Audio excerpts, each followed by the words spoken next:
Hello, you're watching News9 Live. Our top story at this hour, Mahua Moitra and other opposition party MPs walked out of the Parliamentary Ethics Committee meeting in the Cash for Query case, questioning the way the meeting was conducted. Mahua Moitra hit out at the panel, saying it had anything but ethics to showcase.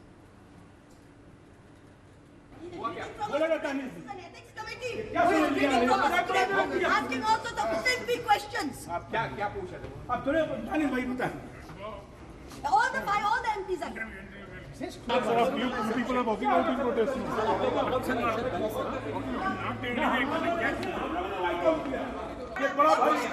What happened? He's reading from a script. This is an ethics committee. He is reading from a script.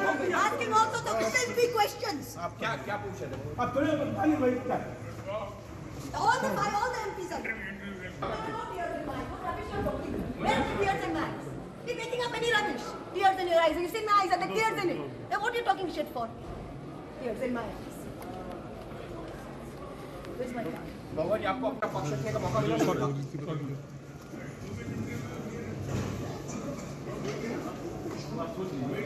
What is this man? What is this?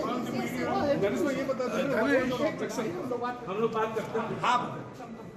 Dedicated है कि कोई सरकार के खिलाफ या किसी business house के खिलाफ ना बोले, तो क्या मतलब है? और इस तरीके का डॉक्टरी का चीर हरण कराने के लिए एथिक्स कमेटी थोड़ी है क्या? मैम वो नहीं बोले. अरे वो नहीं बोल रहे. हम लोगों ने आप जाइए ना, घर जाइए. आप किसी को मत पूछिए. देखिए उन्होंने अनैतिक सवाल पूछा. उन्होंने महिला से अनैतिक सवाल पूछा, उसका हम लोगों ने विरोध किया.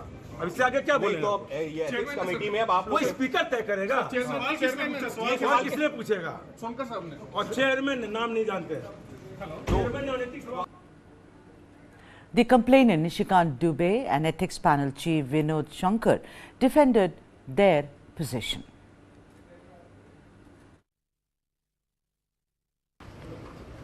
कमेटी द्वारा इस जांच का उद्देश्य था कि जो महुआ मोइत्रा के द्वारा जो अनैतिक आचरण का किया गया है, जो उनके ऊपर अनैतिक आचरण का आरोप है, उसकी विस्तृत और गहन जांच करना है.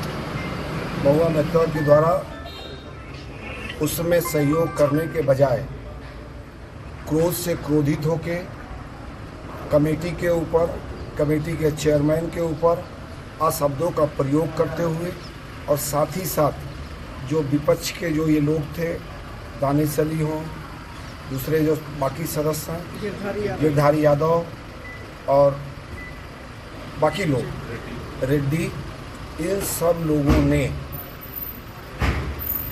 बहुत ही क्रोध में और बहुत ही अनएथिकल बात करते हुए कमेटी पे आरोप लगाने का प्रयास किया. और जो उससे उनके ऊपर कंप्लेन है हीरा नंदानी जी का, जो उसके सवाल थे, उस सवाल से बचने के लिए उन्होंने इस पूरे विषय को वॉकआउट करने का काम किया. गलत नैरेटिव बनाने का प्रयास किया. और आज जो कुछ भी हुआ, ये संसदीय इतिहास का सबसे काला दिन है. ये मुझे याद आ रहा है कि कांग्रेस और उसके समर्थित दल डेमोक्रेसी में कैसा विश्वास करते हैं. यदि आपको ध्यान हो तो 2G में जब public accounts committee doctor Murli Manohar Joshi ji के नेतृत्व में रिपोर्ट अडॉप्ट करना चाहती थी, तो यही कांग्रेस के सारे सांसद टेबल को तोड़ दिए, नाचने लगे, फाड़ दिया कमेटी के अंदर. और डॉक्टर मुरली मनोहर जोशी जैसे बुजुर्ग आदमी का, सम्मानित आदमी का, एक मंझे हुए पॉलिटिशियन का जो है कांग्रेस ने अपमान किया. 2G की रिपोर्ट उन्होंने पीएससी की नहीं आने दी आज तक. ठीक आज जो कुछ भी हुआ उसी तरह से, चूंकि एक अनुसूचित जाति से आने वाला व्यक्ति एथिक्स कमेटी का चेयरमैन कैसे हो गया? विनोद सोनकर जी अनुसूचित जाति के हैं और वो एथिक्स कमेटी के चेयरमैन कैसे हो गए, ये उन लोगों को पच नहीं रहा है और उनके खिलाफ अनर्गल बयानबाजी हुई. Asking also the simple questions. क्या पूछा था? अब थोड़े जाने भाई बता. All the MPs are. People are walking out in protest. What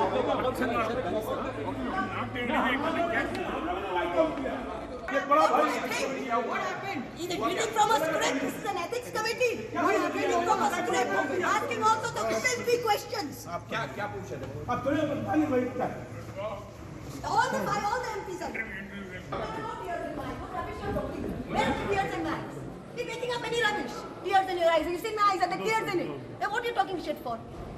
Tears in my eyes. Where's my car? बाबा जी आपको अपना पक्ष रखने का मौका मिला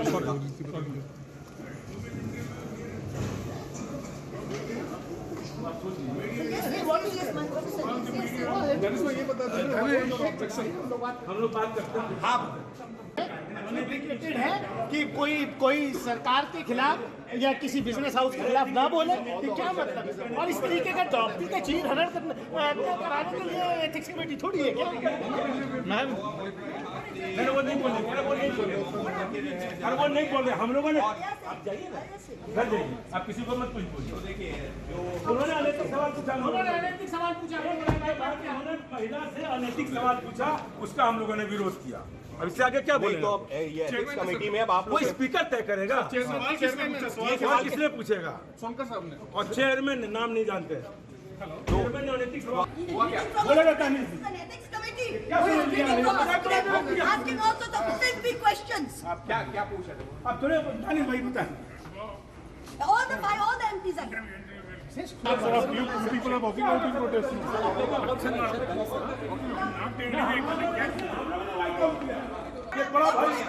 What happened? He's reading from a script. This is an ethics committee. What is reading from a script? Asking also the filthy questions. आप क्या पूछे थे? All the MPs are. Where are the tears in my eyes? He's making up any rubbish. Tears in your eyes. You see my eyes and the tears in it. Then what are you talking shit for? Tears in my eyes. Where's my car? बाबा जी आपको अपना पक्ष रखने का मौका मिला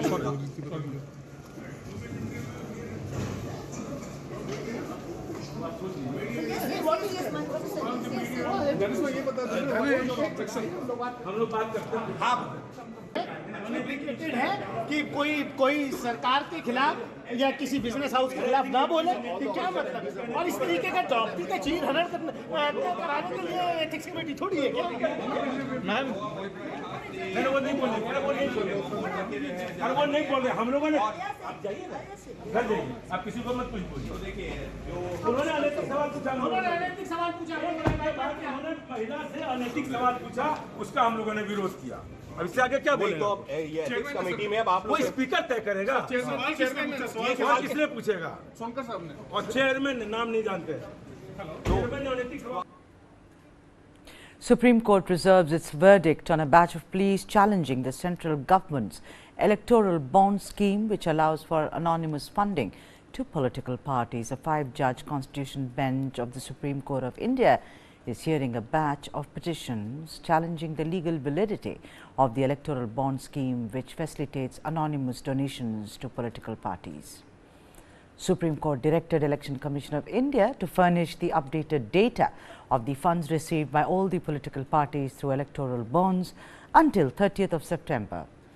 SC asked ECI to give the data in a sealed packet within 2 weeks' time.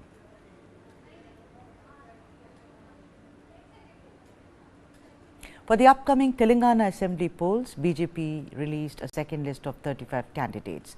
The BJP has fielded Samaranga Reddy from Lal Bahadur Nagar, Panja Vijay Kumar from Medak, Pusa Reddy from Mushirabad, Marri Shashidhar Reddy from Sanat Nagar and Challa Srilata Reddy from Huzur Nagar. 3 Lok Sabha MPs, including its former Telangana President Bandi Sanjay Kumar, figured in the BJP's first list of 52 candidates.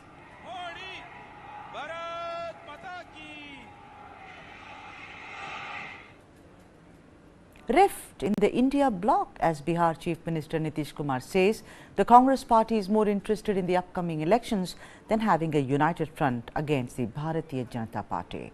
Nitish Kumar also added that the alliance was given a structure, but nothing much really is happening. He also added that Congress shall require everyone after the 5 state elections.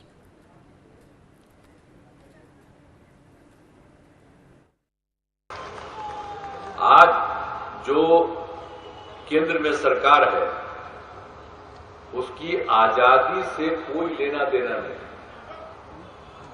देश में आजादी की जो लड़ाई हुई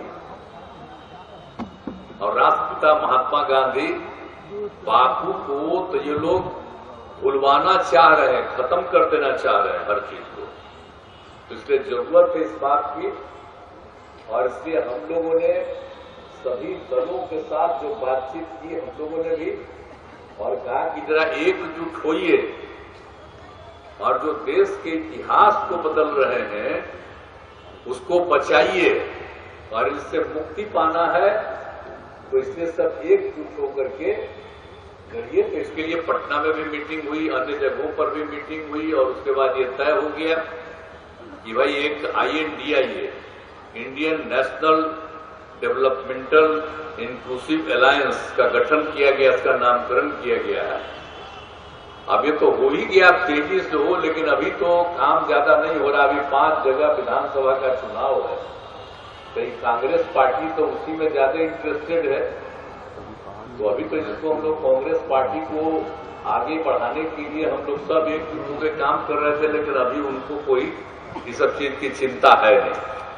अभी तो लगे हुए हैं 5 राज्य के चुनाव, इसलिए 5 राज्य का चुनाव होगा, उसके बाद अपने सबको बुलावेंगे। आजकल कभी कोई चर्चा नहीं हो रही। तो चलिए जो कुछ भी होता रहे, हम तो देश को एकजुट करने के लिए और देश के इतिहास को जो बदलना चाहते हैं उसको ठीक करने के लिए, और इनसे जो आज है शासन उनसे मुक्ति के लिए कर रहे हैं, तो आगे भी हम लोग करेंगे। अभी 5 जगह का विधानसभा का चुनाव हो रहा, उसके बाद ही फिर बैठ करके जो कुछ भी होगा। The BJP hit out against the alliance and said that the alliance is without a direction and is leaderless. देखिए, ये इंडी गठबंधन दरअसल टुकड़े टुकड़े गठबंधन है, और राहुल जी को भारत जोड़ो यात्रा नहीं, इंडी जोड़ो यात्रा निकालनी चाहिए। क्योंकि जिस प्रकार से अभी तो समाजवादी पार्टी बनाम कांग्रेस पार्टी मध्य प्रदेश में चल रहा था, एक दूसरे को छुटवैये नेता, चिरकुट नेता कह रहे थे, आज बिहार के मुख्यमंत्री नीतीश जी ने जिस प्रकार से हमला बोला है कांग्रेस पर, इससे पहले आम आदमी पार्टी बनाम कांग्रेस दिल्ली से लेकर पंजाब में, पश्चिम बंगाल में अधीर रंजन चौधरी जी बनाम ममता बनर्जी, तृणमूल कांग्रेस बनाम लेफ्ट, केरल में कांग्रेस बनाम लेफ्ट तो चल ही रहा था, वहां पर दोनों की कुश्ती, मुंबई में करते हैं दोस्ती। और जिस प्रकार से कर्नाटक और तमिलनाडु की सरकार भी पानी को लेकर लड़ रही थी, तो इसका मतलब यह है कि इस गठबंधन में कोई मिशन या विजन नहीं है, जैसे पीएम मोदी मिशन और विजन के साथ काम करते हैं। इस गठबंधन में केवल कॉन्ट्रडिक्शन, कंफ्यूजन, करप्शन, एम्बिशन और एक दूसरे के प्रति इस प्रकार का फ्रस्ट्रेशन है, और इसलिए बार बार एक दूसरे को गाली देना, ताने मारना, नीचे और पीछे खींचना। अभी तक इस गठबंधन में ना लोगो बन पाया है, ना लोगों के लिए क्या करना है वो तय हो पाया है, ना नेता तय हो पा रहा है, ना नीति तय हो पा रही है। केवल अपने अपने एम्बिशन को कैसे आगे करना है, प्रधानमंत्री पद की कुर्सी जो खाली नहीं है उसमें अपने आप को कैसे दावेदार बताना है और कैसे सीटों के लिए लड़ना है, इसका एक और ट्रेलर आज सामने निकल कर आया है। मुझे लगता है कि इंडी जोड़ो यात्रा की सख्त जरूरत है। राहुल जी को इंडी जोड़ो यात्रा निकालनी चाहिए। हाँ, एक मुद्दे पर ये एक मत है कि हिंदू और सनातन को कैसे गाली देनी है, अपमान करना है। Moving on, Delhi's Chief Minister Arvind Kejriwal has skipped the Enforcement Directorate summons. He has stated that the ED notice is illegal and also politically motivated.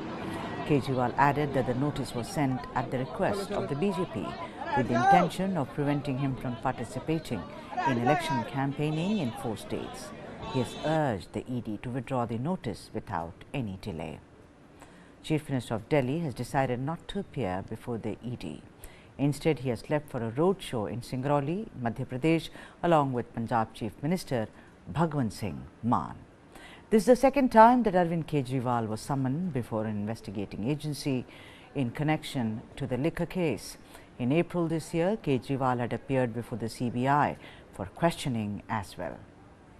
Arvind Kejriwal's summon comes at a time when 2 AAP leaders, Manish Sisodia and Sanjay Singh, are already in jail because of their alleged links with the scam. Kejriwal's summons was issued on the same day when Sisodia was denied bail by the Supreme Court. On Monday, while denying bail to the former Deputy Chief Minister of Delhi, the apex court had said that the money trail of 338 crore rupees had been tentatively established. The Aam Aadmi Party has, however, termed the whole fiasco as political vendetta by the BJP government. It has said that Prime Minister Narendra Modi was targeting Arvind Kejriwal and other AAP leaders as he was scared of the party. आज देश की संवैधानिक जांच agency आपको सवाल के कटघरे में जब खड़ा कर रही है तो आप भाग गए। आप प्रस्तुत नहीं होना चाहते। आपने अपने चिट्ठी में क्या लिखा है? चिट्ठी भी लेकर आया हूं। आपने अपने चिट्ठी में लिखा है मुझे किस हैसियत से बुलाया गया है, एक इंडिविजुअल के हैसियत से या official capacity as chief minister of Delhi या नेशनल कन्वीनर ऑफ आम आदमी पार्टी, मुझे किस हैसियत से बुलाया गया है? अरे अरविंद केजरीवाल जी, ये जितने गागर बंद है ना अभी जेल के अंदर, चाहे वो मनीष सिसोदिया जी हो, चाहे वो संजय सिंह जी हो, चाहे वो सत्येंद्र जैन जी हो, ये सारे गागरों के सागर आप हैं। तो करप्शन के सागर के हैसियत से बुलाया गया है।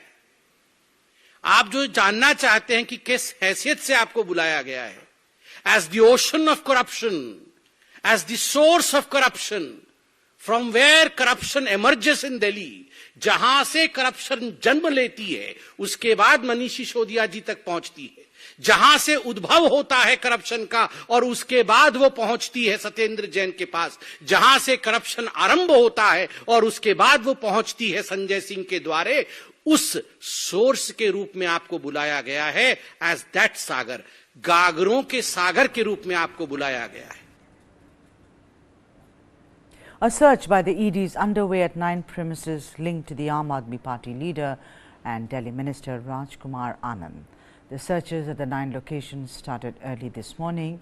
The raids, which were currently being conducted at Rajkumar Anand's residence, are in connection with a money laundering case. The premises of the minister in the civil lines area and a few other locations are being searched. Anand, 57 years old, is the Minister for Social Welfare and SC/ST Welfare, amongst others. Moving on, in another instance of growing rift between Tamil Nadu's DMK government and Governor R.N. Ravi, Higher Education Minister K. Ponmudi has announced a boycott of the upcoming Madurai Kamaraj University convocation ceremony. Ponmudi has refused to attend the convocation, citing the governor's reluctance to approve the state's plan to honor freedom fighter N. Sankaraya with an honorary doctorate. The minister's stand comes amidst a series of clashes between the governor and the Dravida Munnetra Kazhagam government over university-related matters. The state government has accused the governor of meddling in decisions of state-funded universities and making decisions without consulting the government.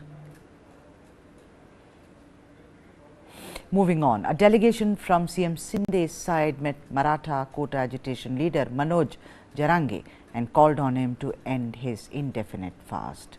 CM Sindhe has asked Jarange to cooperate with the government in ensuring quota for the Maratha community.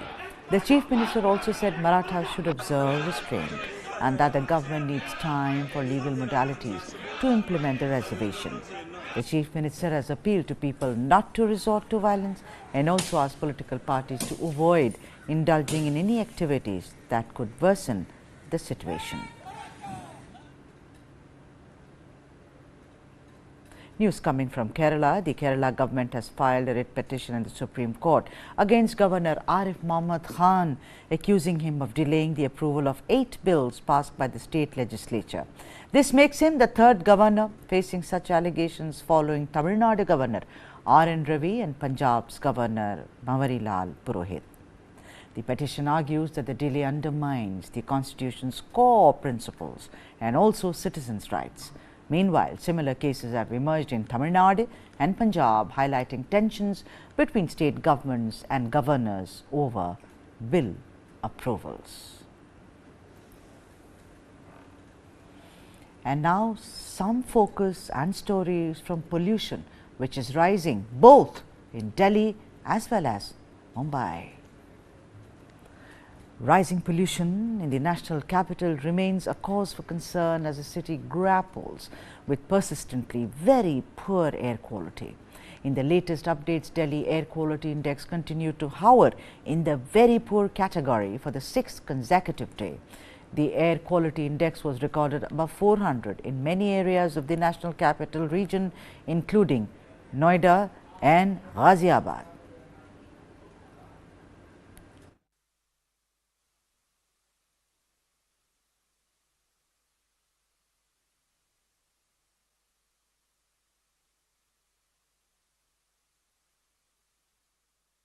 Pollution के वजह से जो है हम जैसे हम दिल्ली में बहुत दिन से है, पहले जैसे हम सुबह होते थे बहुत अच्छा सा लगता था, बहुत अच्छा लगते थे। अब क्या है जैसे सांस लेना भी तकलीफ हो रहा है, घर के अंदर भी बहुत बेकार हो रहा है। जैसे आँखों में जलन और गले में मतलब ऐसे एकदम अजीब सा जैसे पता नहीं कुछ अटक गया हो, इस तरह से होता है। मतलब सांस लेने में भी दिक्कत आती है, इसीलिए मास्क वास्क लगा के चलते हैं तो थोड़ा सा रिलीफ मिलता है। बहुत ज़्यादा स्मॉग है सर। आज मैं डेली सुबह रनिंग करता हूँ यहाँ से, बट आज मैं पहले के प्रति देखूँ तो आज बहुत ज़्यादा स्मॉग है यहाँ पर। और जो रनिंग करने में प्रॉब्लम तो हो ही रही है, जैसे लग रहा है कि धूल एकदम मुंह के अंदर जा रही है और ठीक नहीं है सेहत के लिए, लोगों की सेहत के लिए अच्छा नहीं है ये। जैसा कि जो जिनको लंग्स की प्रॉब्लम है, जिनको दमा अस्थमा है, उनके लिए तो बहुत ज़्यादा हानिकारक है ये। हम लोग चले युवा हैं, मैनेज कर लेंगे, लेकिन जिनकी एज ज़्यादा है वो मैनेज नहीं कर सकते इन सब चीज़ों को। तो ये हम देख रहे हैं आपकी लाल हो रही हैं, तो क्या कहें? हाँ, इसी वजह से ही हो रही है सर।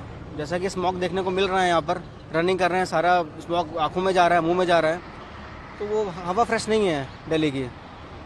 इससे पहले भी मैंने देखा था दिल्ली में कि आए दिन ऐसा होता रहता है। मुझे दिल्ली में रहते रहते 3 साल हो गए, बट आए दिन देखता हूँ मैं ऐसा होता है। Mumbai reported relatively better air quality levels compared to Delhi. The Maharashtra government has issued guidelines for air pollution mitigation, and implementation has been started by the city civic body. This includes the establishment of a command and control center by the BMC to monitor AQI levels and issue alerts and advisories to residents. Besides, 350 best buses are to be fitted with air filters as well.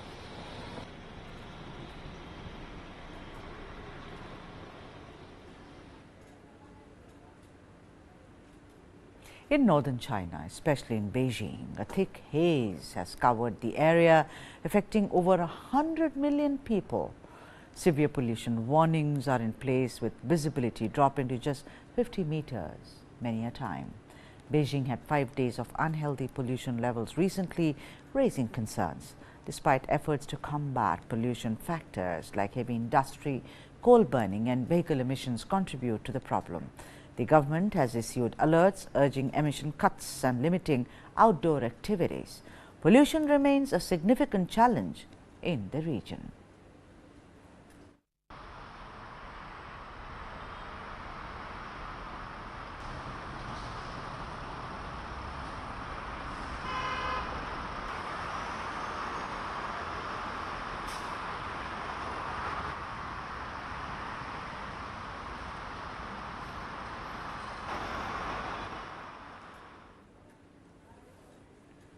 Eurasia's tallest active volcano, Khrushchevskaya Sopka, is spewing huge ash columns. Authorities have been forced to shut schools in 2 towns in Russia's Kamchatka Peninsula as a result.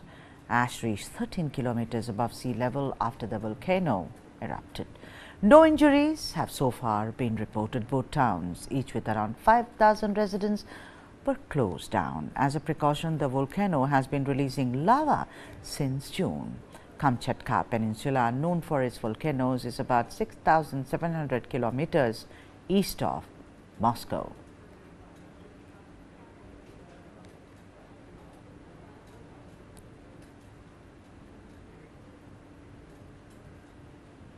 Coming up next, the harrowing story of 22-year-old Maria del Rosario Saravia, who's been anxiously waiting for news of her missing family since the devastating Category 5 Hurricane Otis struck Acapulco.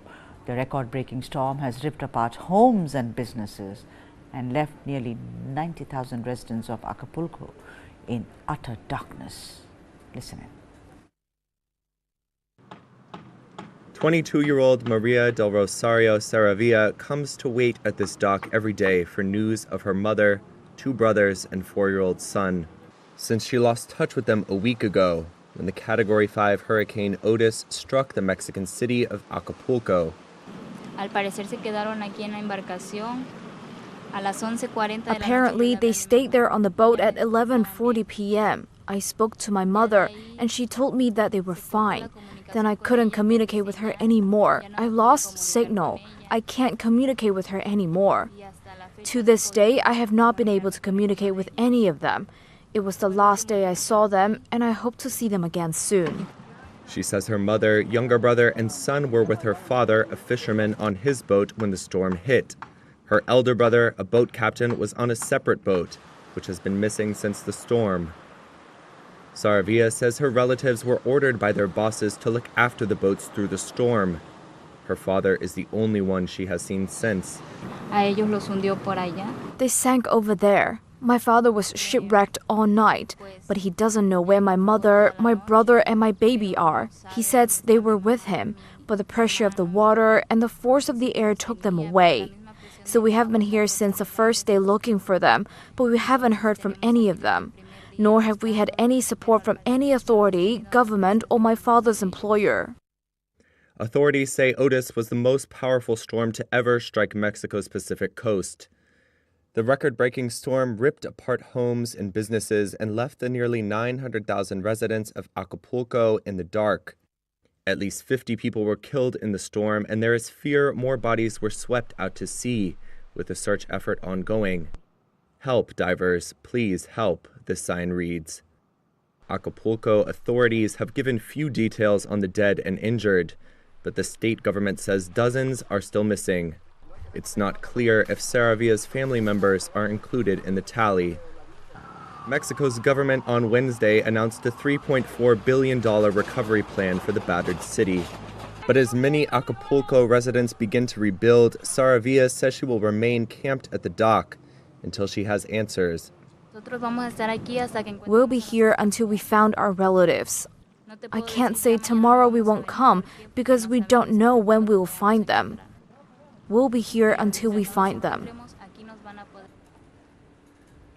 Britons have woken up to the full force of Storm Ciaran's chaos this morning, with commuters being told to work from home while hundreds of schools shut down as a major incident is declared. The Met Office said very strong winds could batter southern coastal areas of England, where gusts of 70 to 80 meters per kilometer were possible, with a few exposed locations to be hit by storms exceeding 85 mph. A tornado warning has been issued as weather bomb. Storm Ciaran has grounded flights and forced schools to shut down across the British Isles and the Channel Islands.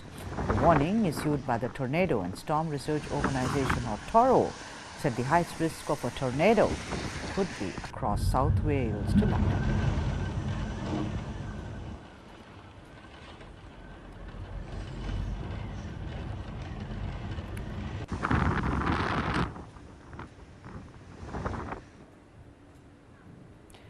It's day 27 of the Israel-Hamas war. We have the latest updates.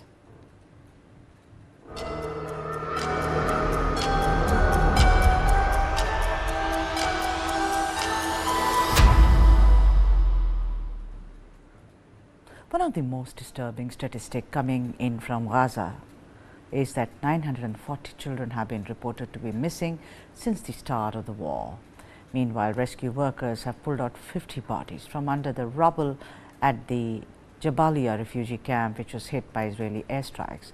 The United States has pledged its support to Israel again, and Antony Blinken is expected in Tel Aviv on Friday for meetings with Israeli government's top leadership.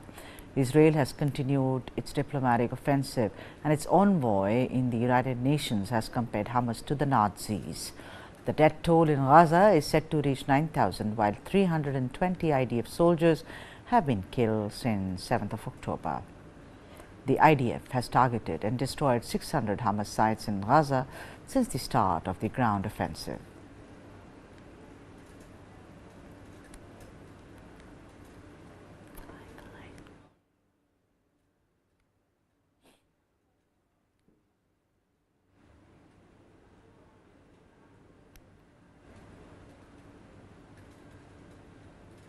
And so far as the Gaza war zone is concerned, the death toll in it is about to reach 9,000. Gaza Health Ministry has reported that a staggering 8,796 Palestinians have lost their lives in the Gaza Strip since the commencement of the Israel-Hamas conflict. Out of these, 3,648 were children. Meanwhile, the UN's humanitarian office reports at least 123 Palestinians, including 34 children, killed in the Israeli-occupied West Bank since the 7th of October. However, the independent verification of these figures still remains a big challenge.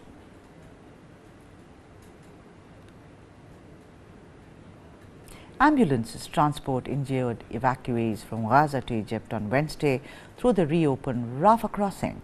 Under a deal reached between Egypt, Israel and Hamas and brokered by Qatar, a number of foreigners and critically wounded people have been allowed to leave the besieged territory. Egypt has prepared field hospitals in Sheikh Zayed in the Sinai.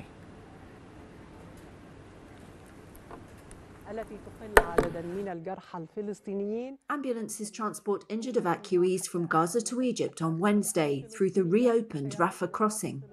Under a deal reached between Egypt, Israel and Hamas and brokered by Qatar, a number of foreigners and critically wounded people have been allowed to leave the besieged territory. Egypt has prepared field hospitals in Sheikh Zayed in the Sinai. An Egyptian security source said the deal allowed up to 500 foreign passport holders to pass through Rafah on Wednesday. But there was no link to the release of about 240 hostages held by Hamas, or to a humanitarian pause in the fighting, which many countries have called for, but Israeli Prime Minister Benjamin Netanyahu has rejected. Fathi Abu Hassan, a US passport holder, has been in Gaza for 3 months. No water, no food, no shelter, nothing. We open our eyes on the dead people and we close our eyes on dead people. Humanitarian trucks of aid also rumbled through. It wasn't clear how long the crossing would remain open for evacuations. Israel sent its forces into Hamas-controlled Gaza following weeks of air and artillery bombardments, in retaliation for a deadly attack by the Islamist group on southern Israel, which killed about 300 soldiers and some 1,100 civilians on October 7, Israeli figures say. According to Gaza's health ministry, more than 8,700 Palestinians, many of them children, have been killed since then in Israel's airstrikes. The civilian death toll and desperate conditions in Gaza have caused global outcry. Food, fuel, drinking water and medicine are running short, and hospitals are struggling to treat casualties.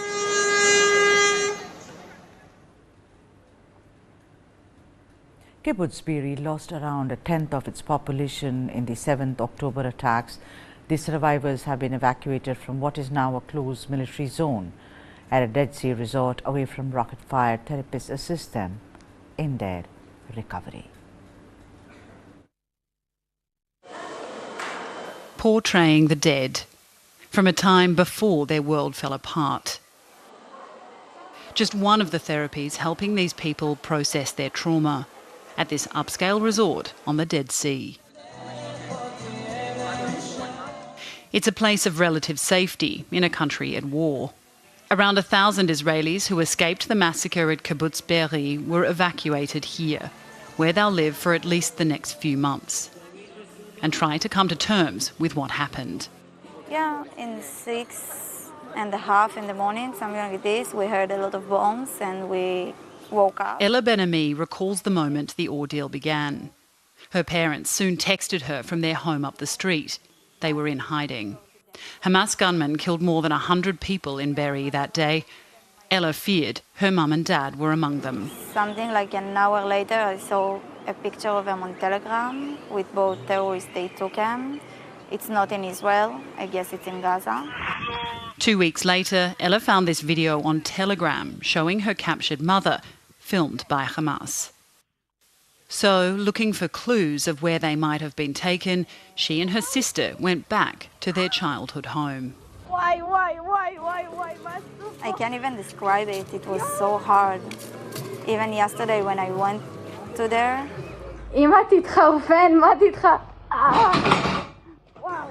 I couldn't step on the ground because on every piece of ground I saw bodies, and I couldn't think of walking on the road. Donations from across the country have been pouring in for people who escaped with only the clothes on their back. They have to tell it over and over again. Dina Draw is one of a team of psychotherapists stationed in the hotel to help them. She says the most important thing is to get people talking. How they couldn't breathe, how they had no food, how they were worried, how they saw in the WhatsApp group that people are in danger, how they escaped, what did they see. They have to repeat it over and over until the story has a narrative. It has a beginning, middle, and an ending. She says for Israelis, this was an event unlike anything in recent memory. It's a collective grief. It's something we don't see usually in Israel. You have a terror attack and a soldier is dead, but here, because of the massive numbers, we have a collective grief. And it's also a strong thing of a community that they're going through it together. Going through it together, but each alone in their pain. There isn't a family that didn't lose someone. There isn't a family here. All the families lost someone. And even as a kibbutz, we are a big family together. And even I lost friends and neighbors, and everyone lost someone. The 7th of October was traumatic for all Israelis. And even as the people from Be'eri try to heal, it's clear their trauma will be felt for generations. This week in Paris, dozens of residential buildings and blue stars of David spray painted on them, which the city and the French government have condemned as anti-Semitic. These graffiti-tagged buildings are just one of the recent examples of anti-Semitic acts which have been on the rise worldwide since the attack by Hamas gunmen on southern Israel on 7th of October. Take a look at this report. Dozens of freshly spray-painted blue stars of David covered residential buildings in Paris this week, in an incident deemed anti-Semitic by the city and the French government. The graffiti-tagged buildings marked just one of the recent examples of anti-Semitic incidents, which have surged globally since the attack by Hamas gunmen on southern Israel on October 7th, and subsequent war on the Islamist group launched by Israel in the Gaza Strip. Et c'est choquant, c'est inquiétant. It's shocking. It's worrying with the current context. I feel like they're marking the Jewish families of the neighborhood. Du quartier, c'est dangereux. It's dangerous. It's unimaginable. Voilà, c'est inimaginable. In the United States, White House officials expressed alarm this week at reports of anti-Jewish incidents. We can't stand by and stand silent in the face of hate. Biden administration officials also met with American Jewish leaders to discuss ways to stem the rising tide of anti-Semitism at U.S. universities specifically. With my own eyes, I have witnessed Columbia students resort to base bigotry. I've seen them parrot foul anti-Semitic tropes. Yoni Kurtz, a Jewish student at Columbia University, called on the school's administration to support students facing anti-Semitism. Institutionally, I feel abandoned. The university's inaction has made us question whether Columbia University can actually maintain an environment where all students feel welcome and safe on campus. At another Ivy League school, federal prosecutors charged Cornell University student Patrick Dye for allegedly making online threats against Jewish students last weekend. In one of the most chilling anti-Semitic incidents globally, an enraged mob stormed an airport in Russia's Dagestan region over the weekend, looking for Jews to harm after a flight arrived from Tel Aviv. In countries where figures are available from police or civil society groups, including the United States, Britain, France, Germany, and South Africa, the pattern is clear. The number of anti-Semitic incidents has gone up since October 7th by several 100%, compared with the same period last year. In some countries such as the United States and Britain, Islamophobic incidents have also increased since October 7th. Russia has shelled more than 100 settlements for the last 24 hours, more than in any single day so far this year. Ukraine has said its commander-in-chief warns the war with Russia is moving towards a new stage of static and attritional fighting, a phase that could allow Moscow to rebuild its military power. It comes amid reports that North Korea has supplied Russia with 2 months' worth of artillery shells. The Russians have fired millions of shells on cities, towns and villages since invading in February of 2022, reducing several settlements to rubble across the eastern part of Ukraine. Ukraine also reported a Russian attack on an oil refinery in Kremenchuk, a central industrial city. There were no casualties, but it took almost 100 firefighters several hours to put up the resulting fire, Klemenko said. The overnight shelling in the northeastern Kharkiv region killed 1 person, and another one was killed in the southern Kherson region.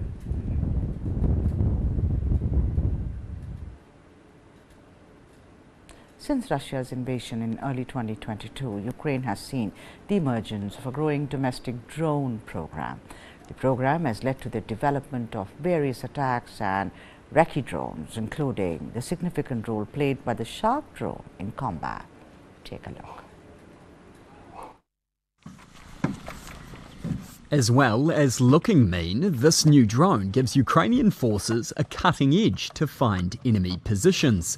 Attached with a powerful zoom camera, the Shark drone can make out text while flying more than a mile above ground.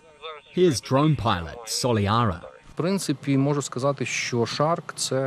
I basically say that the Shark drone is the iPhone among drones of this type. Firstly, it is very easy to maintain, very easy to manage, and errors that may occur due to human factors are eliminated by control mechanisms in both software and hardware. We are basically flying without losses.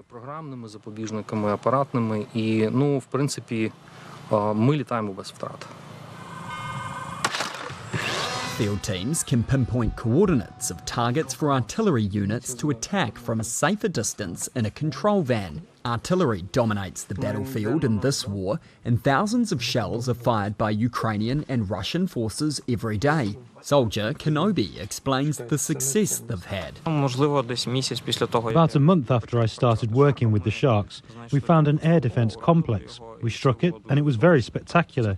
Yes, this is what I remember the most.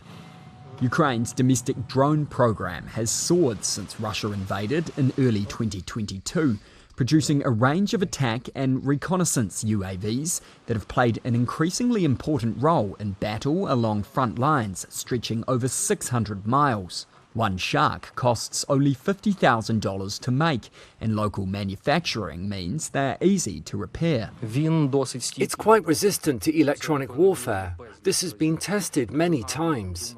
The technology behind returning it home is very well thought out because it can work without GPS at all. The fact that the Russians are trying to jam GPS signals, well, we don't give a hoot. He's called the king of romance, Shah Rukh Khan, who's celebrating his 58th birthday today. Thousands of fans gathered outside his home, Mannat, to wish the star a happy birthday in a heartwarming gesture. SRK came out, waved out to them, acknowledged the crowd and their wishes. And he also, of course, did his iconic pose, those waves and even blew kisses to the excited well-wishers. The superstar, in his customary charm, urges fans to head home and rest as the late-night celebrations continued.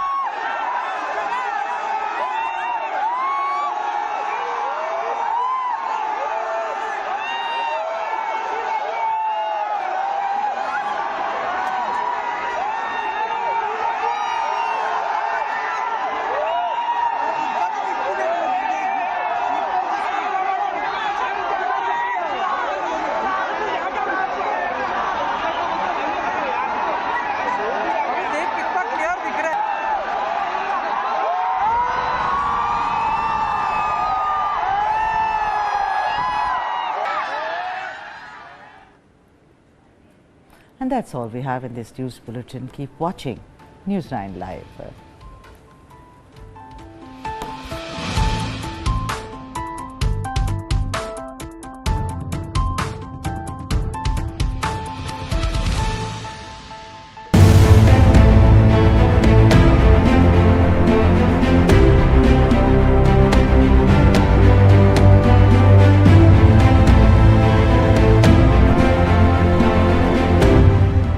News9 big coverage of 5 assembly polls. Mandate 2023.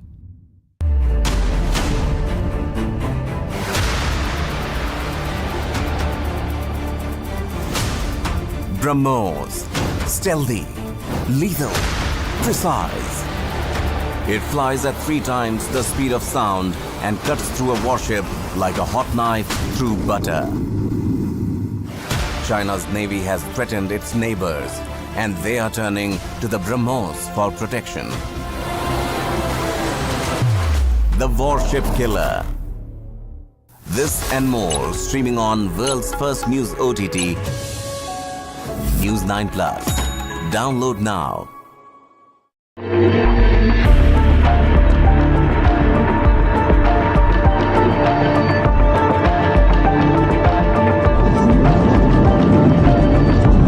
This is the largest attack that the Hamas has ever done onto Israeli soil. Within 20 minutes, more than 3,000 missiles were fired at Israel, along with vehicle-transported incursions. Their main aim is only to finish the Hamas network. Main lifeline of Hamas, that is the tunnel, Hezbollah is also their main target. You can kill a leader or 2 leaders or 10 leaders, it may delay their functioning for some time. Most of the Hamas leadership who have been mastermind of all these things. And last 10 years, $1 billion has gone into, brought in by this leader which sits in there. So every leader has its own role to perform.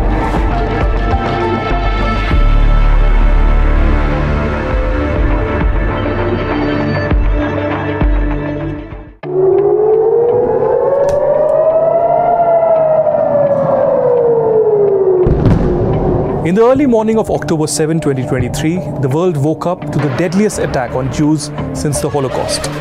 Within 20 minutes, more than 3,000 missiles were fired at Israel, along with vehicle-transported incursions. With this, Hamas announced the start of Operation Al-Aqsa Flood. In a series of coordinated attacks, militants breached the Gaza-Israel barrier, slaughtering civilians in the neighboring Israeli communities and attacking military bases, resulting in a death toll of over 1,300 Israelis, including women and children.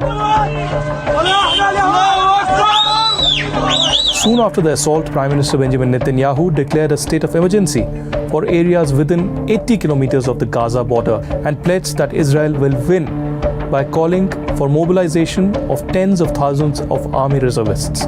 IDF, the Israel Defense Forces, launched Operation Swords of Iron to launch an invasion of Gaza.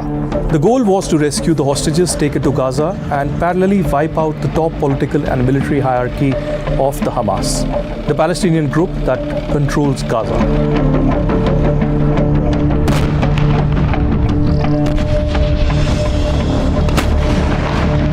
Their main aim is only to finish the Hamas network. Initially, they will destroy the main lifeline of Hamas, that is the tunnel services. They are the tunnel because once they destroy all these things, then it's very easy to make them not to operate in all these northern areas. Then they will go behind the top leadership. Most probably, most of the Hamas leadership who have been mastermind of all these things might be escaped or might be in the different in the other parts of the world. To find out who is Hamas and who is not Hamas is difficult. And also the Hamas is melted in the population across there. The population is not anti-Hamas.